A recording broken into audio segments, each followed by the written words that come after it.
Welcome back to Minds on the Markets. I'm Steve Kussin. We wish we could take every teacher and student to the financial markets of the world, but second best, we're going to bring those markets and the captains of industry into the classroom. Our guest today is Mr. WIlliam Greenblatt, President and CEO of Sterling Infosystems. Welcome, Mr. Greenblatt, and thank you for being with us today.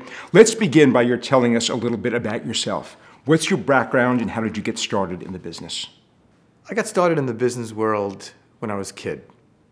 I was raised very modestly. Money was always important because there wasn't a lot of it, and so it was always part of my DNA. My grandparents came over from Russia, didn't have any money. My grandfather was an electrician, worked on the Grand Central Parkway during the FDR, works programs. So as a young kid, I just always hustled to make money. Had a newspaper route when I was very young, worked in a stereo store for 5 years during high school, became a good sales guy, and then when I was in college, did lots of different things to try and make money. And then when I was a junior in college, I went to lie detector school, and I learned how to give lie detector tests, and unbeknownst to me, instead of going to get a job, I actually walked into a retail store and asked somebody if they needed somebody to do lie detector tests. And the gentleman who owned the store was actually working behind the cash register, started screaming at me to get out of this store, that it's a place of business and there's no solicitation. So I was 19 years old and I walked out and I looked on the door and there was no solicitation sign. So I walked back in and I said to him, "Is it really, against the law to solicit? I mean, am I allowed to do this?" And he goes, "You're a wise guy too, huh?" And I said, No, I'm being serious." He goes, "How much do you charge?" I go, "I don't know. How much do you pay?" He goes, "I'll give you $15. I said, "Okay." And he sent me into a back room, a dark back room with Hanes underwear boxes and no lights. And I did the first 2 lie detector tests of my career. He had no idea I'd never done one before. I didn't own the instrument. I had borrowed it from the school. And I did these 2 lie detector tests and made myself $30. And both people confessed to taking drugs and stealing. And the guy looked at me and said, "Boy, you're very good at this. Come back tomorrow. I've got 10 more. And he handed me 3 $10 bills, and I'm 19 years old, and I took the $30 and I was in heaven, and came back the next day and did 10 more, and he told me to come back a week later and he'd give me another 10 and didn't pay me, and that was the beginning of my accounts receivables. Mr. Greenblatt, I read a little bit about you and your company. When and how did you start Sterling Infosystems? Well, the business, the polygraph business, was actually called Sterling Polygraph Systems. I did that through college, for the 2 balance of my senior year of college part-time, and then went to law school here in New York City, and all through law school I continued to give lie detector tests as a means to an end, while I was in school, just to make money.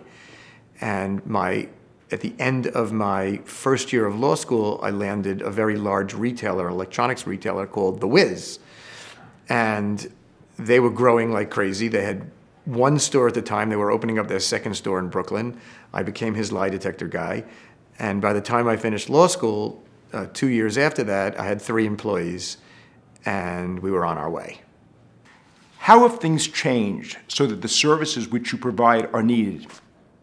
Well, for example, my first verification of a criminal search in Westchester County, I actually drove to Westchester County from Manhattan, over the Triborough Bridge, parked the car, went into the courthouse, looked it up in a file cabinet, brought it back, typed it up, and mailed it to my client. Now we have integrated pipes into courthouses all over the United States, and we provide this information in seconds in an automated manner for not a lot of money. That's just one example of how things have changed. Data has changed. A lot of the things that we report on were not even available. A lot of the requirements that we sell in terms of services were not laws that were needed by business at the time. Let me just give you an example about data. Just recently, Basel III requires the banks to have certain types of security wrapped around their data. So as a data provider to banks, the banks require us now to have the same types of security that they are required to have under Basel III.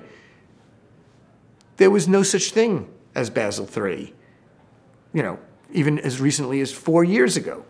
There was no such demand for encrypted information as recently as 15 years ago. So there are things that come up every single day that just change our business. Just 2 weeks ago, the EEOC came out with a ruling that affected what we do and required us to be in compliance with their ruling. So the day doesn't go by that something doesn't happen that doesn't indicate a need for change in our business.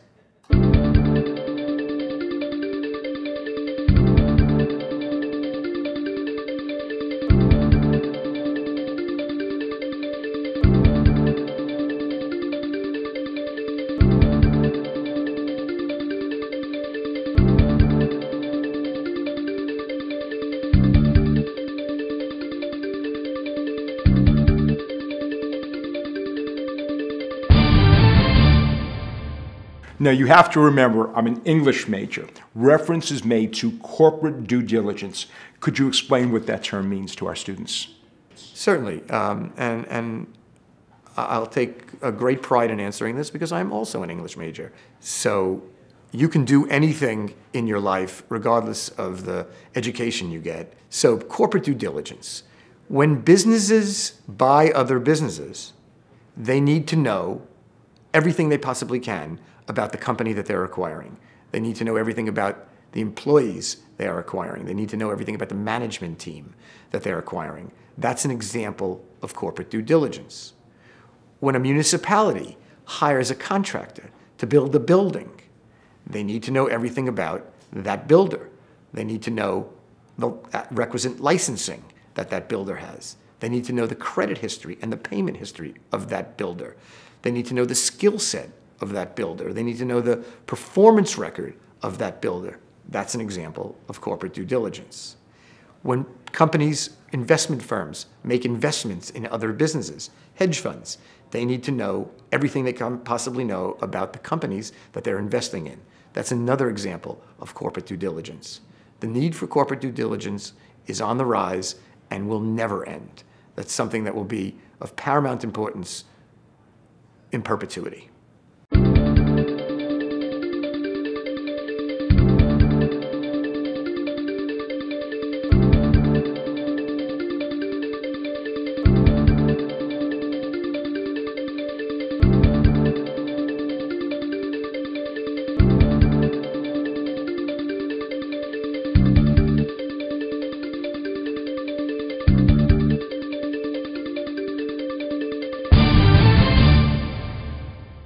Students who would like to start a business are told, find a need and fill it. Is that what happened to you?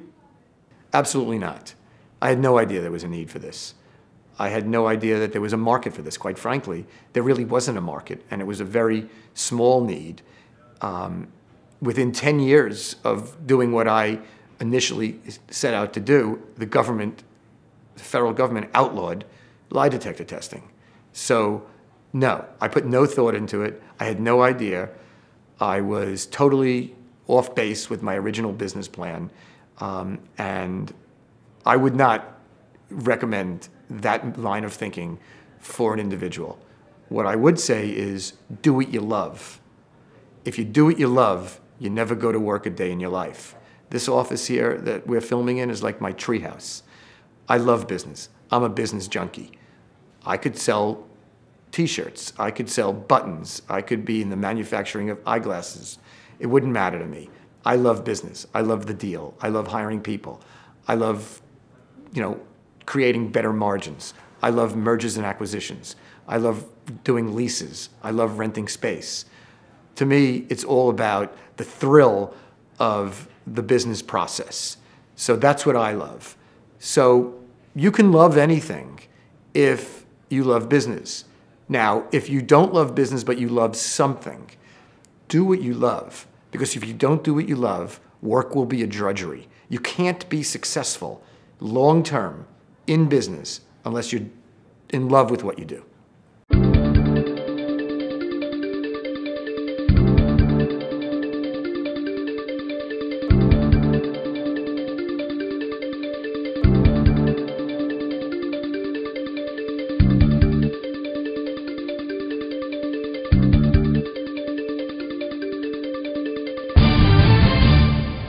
This is a question our teachers and students ask. When you do start a business, what are the sources you look for to raise starting capital? Well, right now is a very, very difficult time to raise money in any other manner but friends and family. If you have no revenue, just a business plan and an idea, no bank, none, zero, will lend you any money.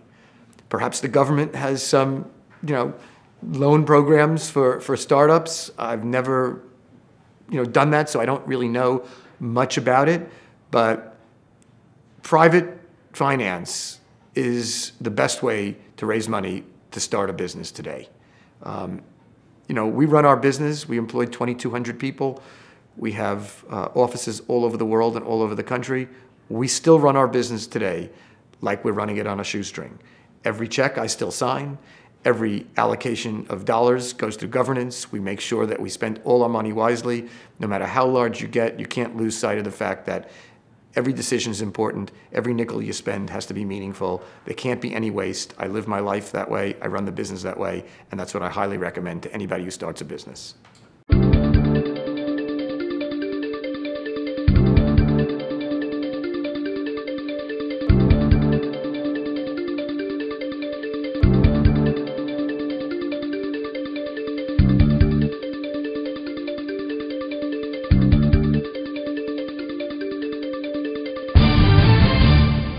Mr. Greenblatt, I've heard the term private equity groups. How does it finance ventures such as yours? Well, private equity is run by men and women that get investment from predominantly institutional investors and high net worth individuals. So large insurance companies, large banks, large family offices, they need to diversify their investment assets. So some of their money is invested in stocks and bonds, some of their money is invested in commodities, some of their money is invested in real estate, and some of it's invested in private equity. What private equity does is take this pool of money and go out and find businesses that have rock star management teams, and they back management teams. So they'll take a business and they'll look for businesses that have the wind at their back. They'll look for businesses that have certain criteria. One of those criteria, as I said, is great management teams, but some of the criteria may be things like technology, data resources, high margins, international exposure. There's different types of private equity. Some private equity companies only like to do retail.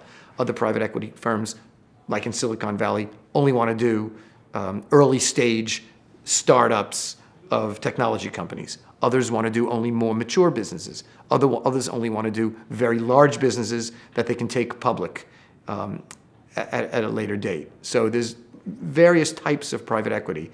But private equity, the capital that private equity deploys creates more jobs in this country than big business and government put together.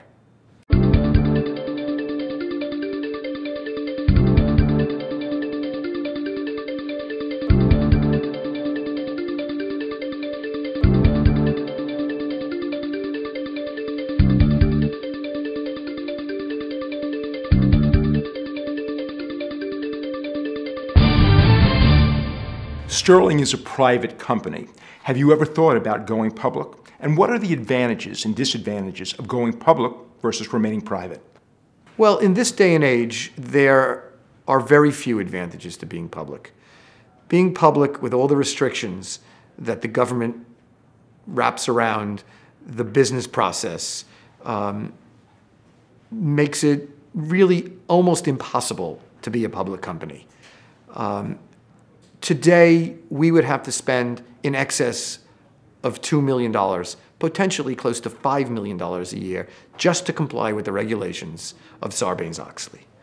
So I would rather, as a private business, take that $2 to $5 million and hire people and hire salespeople.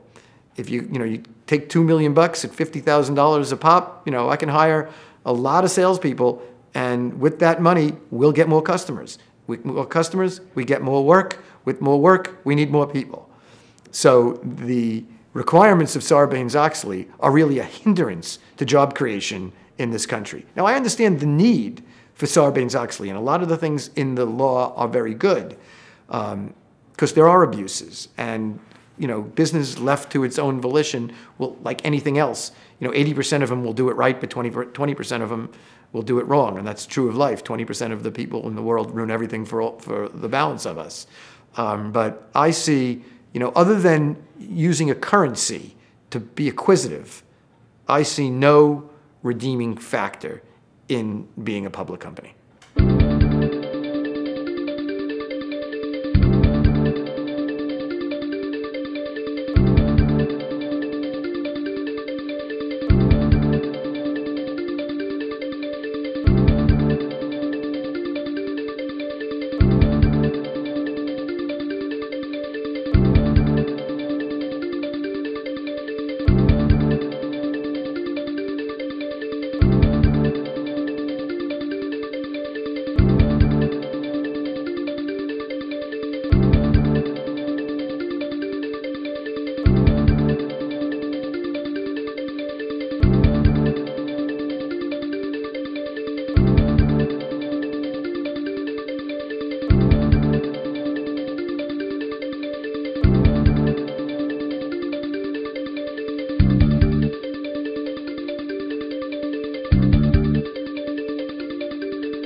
How has Sterling expanded, and are there any plans for globalization?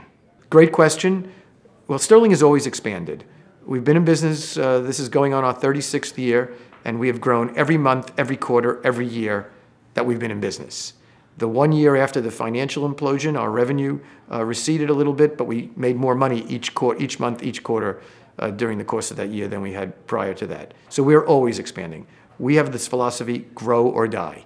This is not a business that we take mediocrity or complacency lightly. So we set our targets, we set our budget, and we grow.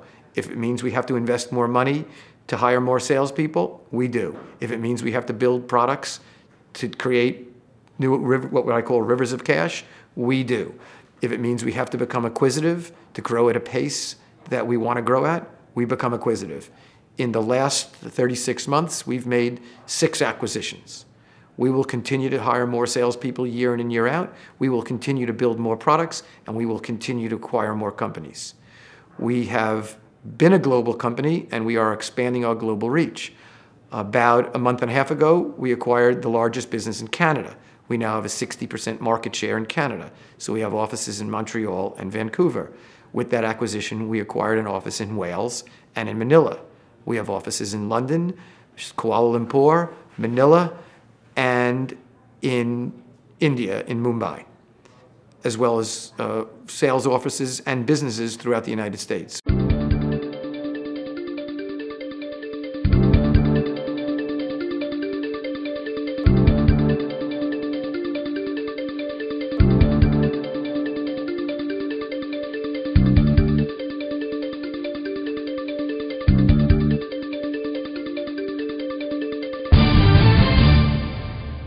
Finally, Mr. Greenblatt, a question our students ask. For those considering a career in business, what should they be doing now and in the future to prepare? So, because I was an English major, I was in love with reading. I think that reading is the greatest vocation and hobby that at the same time that you can have to enhance your business career. There are business books, there are more business books written than you can possibly imagine. Read them. Read novels, read the Times, read the Journal, become a vociferous reader, never stop reading, never stop educating yourself, because you can never know enough. When I was 30, I thought I knew everything. When I was 40, I realized I was an idiot at 30. Now in my mid-50s, I must have been an idiot at 40 because I still learn every day, and that is the best preparation for a business career, is to just understand that what you don't know is more important than what you do know. So become a lifelong reader. I consider myself the Abe Lincoln of the business world because I'm self-educated, never took an accounting class in my life, never took a business class in my life, went to law school, very helpful, assessed my future and made me think very differently. The Socratic method of thought is very, very important in terms of dealing with business issues and business problems and life problems as well. Thank you, Mr. Greenblatt, for being with us today, and thank you, teachers and students, for inviting us into your classrooms. I'm Steve Kussin from Minds on the Markets.